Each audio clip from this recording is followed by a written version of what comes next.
Mauritania es un país realmente extenso, como la mayoría de los países en África, ¿no? Tiene 1.030.000 kilómetros cuadrados, tiene cercano a 4 millones de habitantes.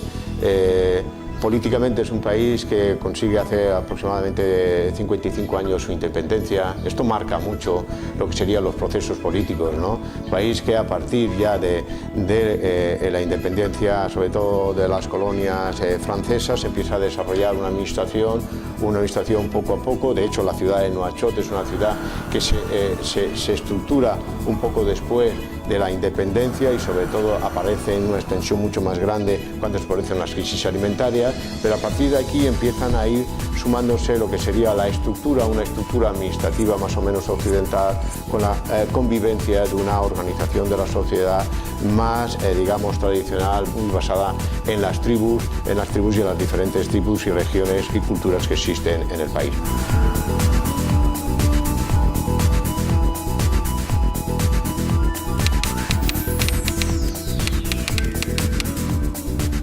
Nuestra cooperación también ha ido cambiando, ¿no? Tuvimos unos inicios hace ya cercano a los 12-14 años ya, en donde teníamos una cooperación de alguna manera que lo queríamos hacer todo, queríamos estar en todos los sitios, porque cuando uno se acerca a Mauritania rápidamente puedes ver que las necesidades son todas, ¿no?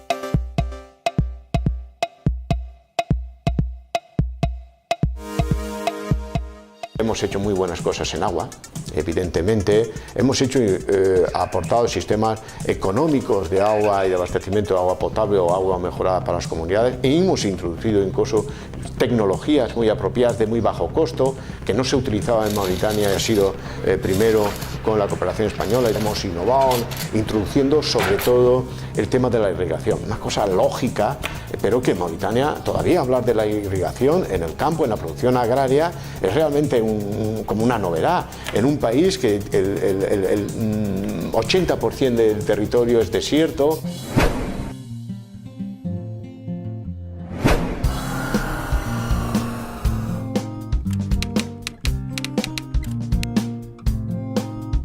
Avec des forages, mini-forages, que c'est la première expérience en Mauritanie. Et les gens continuent à développer et ça va révolutionner l'agriculture en Mauritanie.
nde fof ko kamɓe jeeyno kono sa yi ɓe jahani ɓe jaajani haɗi ɓe yaaji koye maayo ngo kadi goto fof woɗɗata ko maayo ngo.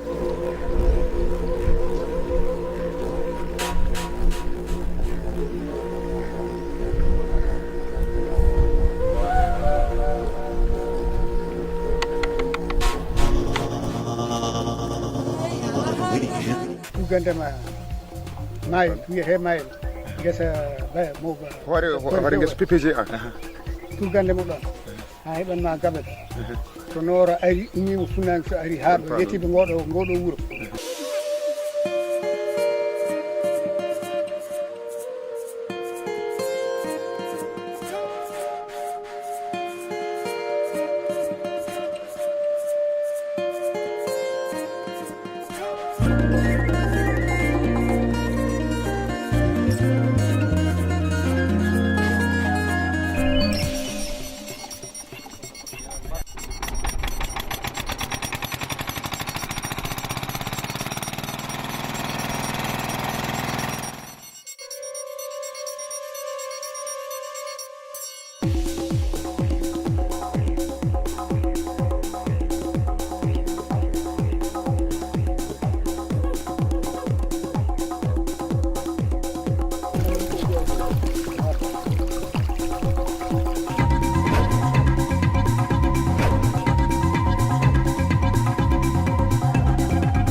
On a vu au niveau de la vallée du fleuve Sénégal, il y en a beaucoup de potentialités agricoles, l'élevage agricole, parce que pendant la vallée, il y a l'eau qui est disponible, l'eau du fleuve Sénégal, il y a les terres agricoles qui sont disponibles.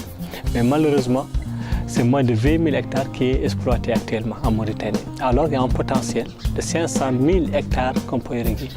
Avec la coopération et les partenaires comme CIVES, CRI et Oxfam, avec la coopération financière, on a essayé de développer un modèle comme exploitation familiale qu'on a repris le programme VISA pour aider les petits producteurs à cultiver, à améliorer leurs conditions de vie. Et ces exploitations familiales, c'est de 1 hectare qu'on peut irriguer avec des petites modes pompes qu'on donne à ces familles pauvres qui sont sur le fleuve pour faire l'irriguer. Avant, c'était impossible. Pourquoi?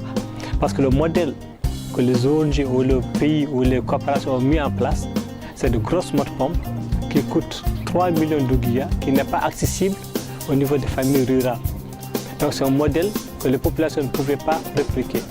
Mais actuellement, avec le système d'irrigation californienne à moindre coût, parce que la petite mode pompe coûte 120 000, 130 000, 140 000, comparé à 3 millions.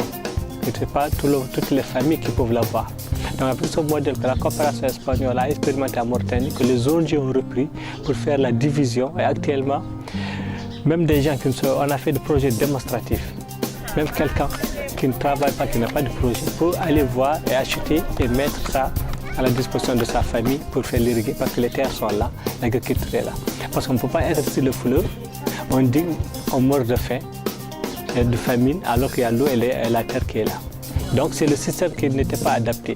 Donc avec le changement maintenant climatique, de sécheresse répétitive, avec ce petit développement modèle d'irrigation, on va amener beaucoup de populations à sortir de la pauvreté.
ɗon haqqillam tulli l'herbe repousse ça envahit ce qu'on était en train de travailler mais wonno liggude buuɗi juuɗi mi nanga ɗum leydi ɗi fof ɗo yatiralla min dañi hen ñamde.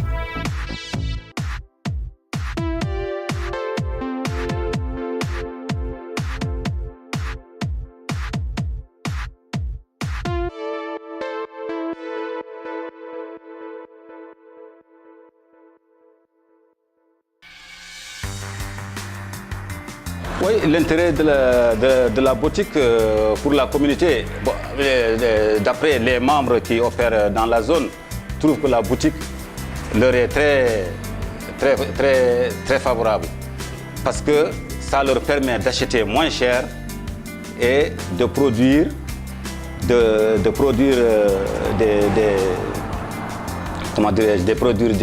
légumes et des différentes espèces de variétés que vous voyez ici dans la boutique.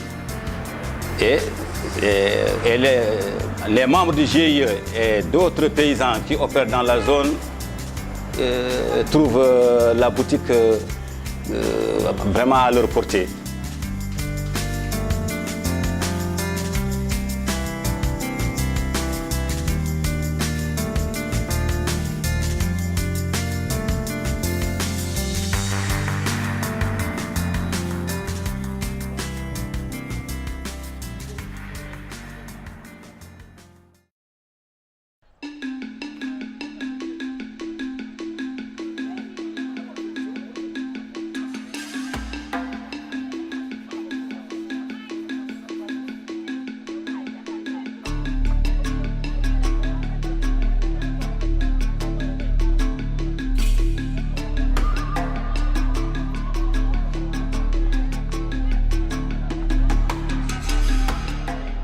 Donc les paysans nous ont expliqué qu'ils ont un problème de commercialisation.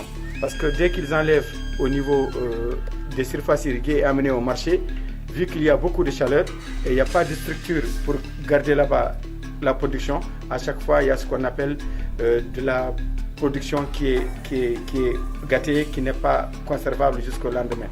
Donc le projet Cives Mundi et Amad, ils ont réfléchi pour soutenir cette production. On a mis en place la chambre froide pour conserver cette production pendant 48 heures et 72 heures pour faciliter la conservation et la vente au niveau vraiment du marché. Ça, c'est quelque chose qui a été réfléchi depuis longtemps, mais c'est notre première expérience dans la vallée, dans toute la vallée, donc dans les villages de Trarza, Brakna et Gorgol.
Parce que les femmes qui sont là sont confrontées à un problème d'accès à la terre.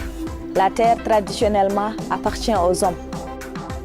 Une femme qui a une terre qui l'appartient à elle-même.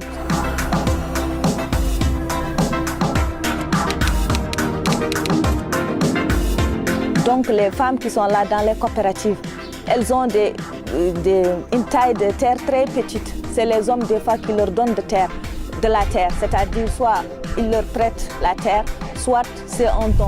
Et la terre, des fois, ne dépasse pas 7 hectares ou 8 hectares pour les femmes. Et des fois, tu vois des coopératives de 300 à 400 femmes qui exploitent 7 hectares. Et que ça, ce n'est pas très, très rentable.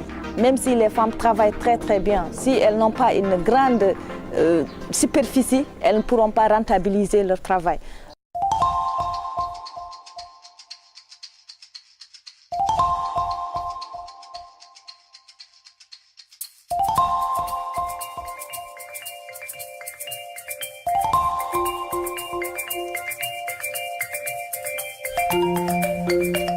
goto ala hen caɗele worɓe fof ne belti hen saabu kamɓe worɓe ɓe goni remoɓe maaro ɓe so ɓe ndemi maaro ko ɓe jooɓi hen facture ndiyam e keddorta ko hay hirande lewru tumude guila nden ha campagne asrata ka mbaɗɗade so ɓe coñi maaro tan gorko hen ɓurɗo hen moƴƴi o garowo ne walla jontuɗo ɗum so wonko soñi walla ɗum nawtude walla gawna ɗum jeere ne yeeye leydi majji heddi ko koye mbatta.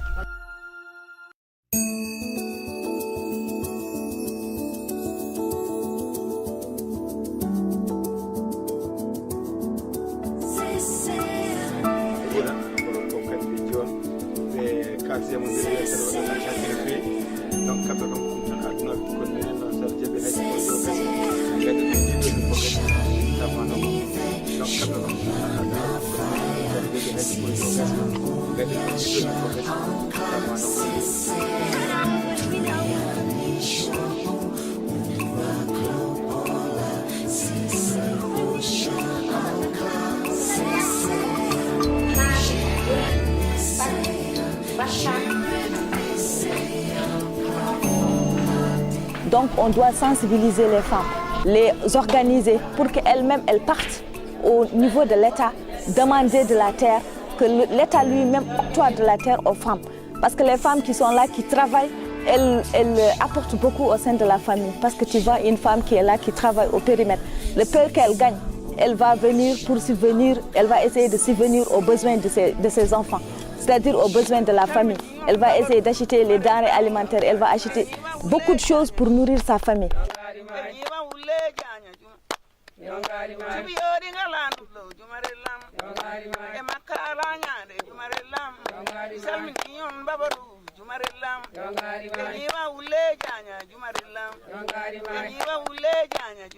Ngari ma ya ramere no ngari ma ya ramere no bismillah mon jumarellam mari millahi yontabe jumarellam illahi yontabe jumarellam sebe be boyo jumarellam boyo li chube jumarellam